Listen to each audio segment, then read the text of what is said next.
We have a great show for you tonight. This last Tuesday, CBS hosted the one and only vice presidential debate. 2 men battling, 2 women moderating, 1 corporate network monetizing, 2 political parties yet to do anything for you, the consumers. I mean, the people. Now, this debate does not matter at all, okay? With the modern dispersion of information and the current state of political conversation, people have pretty much already made up their mind on how they're going to vote. JD Vance did everything he needed to do Tuesday in order to get MAGA behind him. And Tim Walz did everything he needed to do to get everyone else. Tonight, I wanted to look at JD Vance, and I'm not talking about couches, cat ladies, cat eaters, eyeliner, or the fact that he feels the need to remind you that he is, in fact, a human being with human being related abilities. We aren't looking at that. Tonight, we're looking at the fact that Vance might be the best that the Republicans can come up with.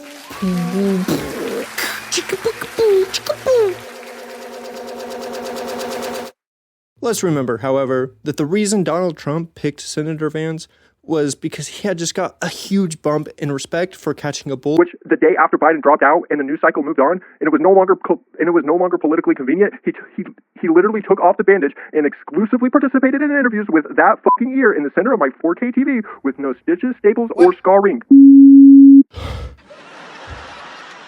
Where was I? Oh, yes. For catching a bullet, and rumored donors whispering JD Vance's praises in Trump's... Anyway, Trump chose Vance at a high, and Trump may be at his lowest yet.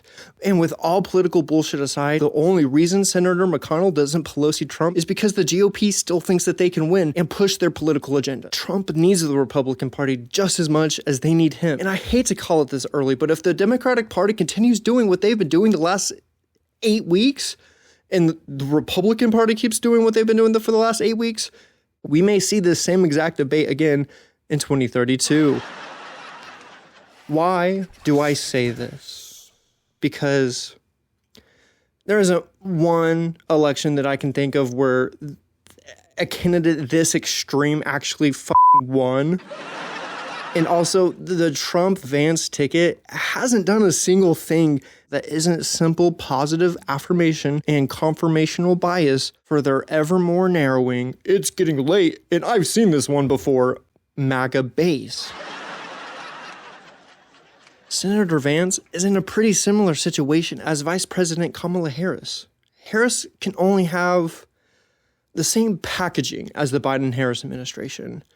And I've never been that impressed with his political operation.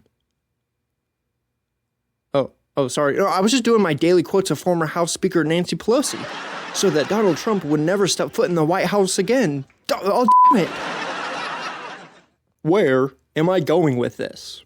If the GOP wants to be taken seriously in the next 30-odd days, dump Trump.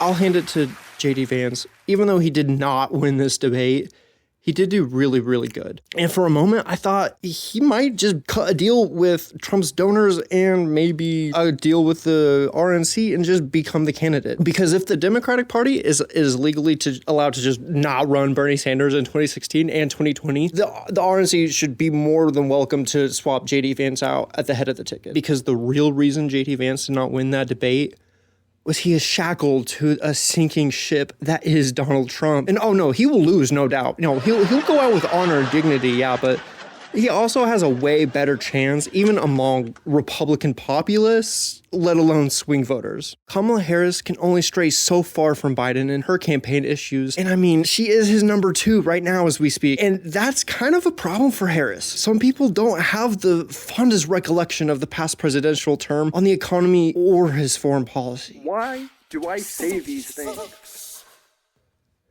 Because a stronger Republican Party means a stronger Democratic Party, thus a stronger United States. When you run a candidate like a Clinton, you get a Trump. When you run a candidate like a Trump, you'll get a Biden. You only have to be 51% better than your opponent. Except that the Electoral College means you have to play a fucking geographical game. Because iron sharpens iron. And a stronger JD Vance means a stronger Kamala Harris. I control you, and I control elites. Good night.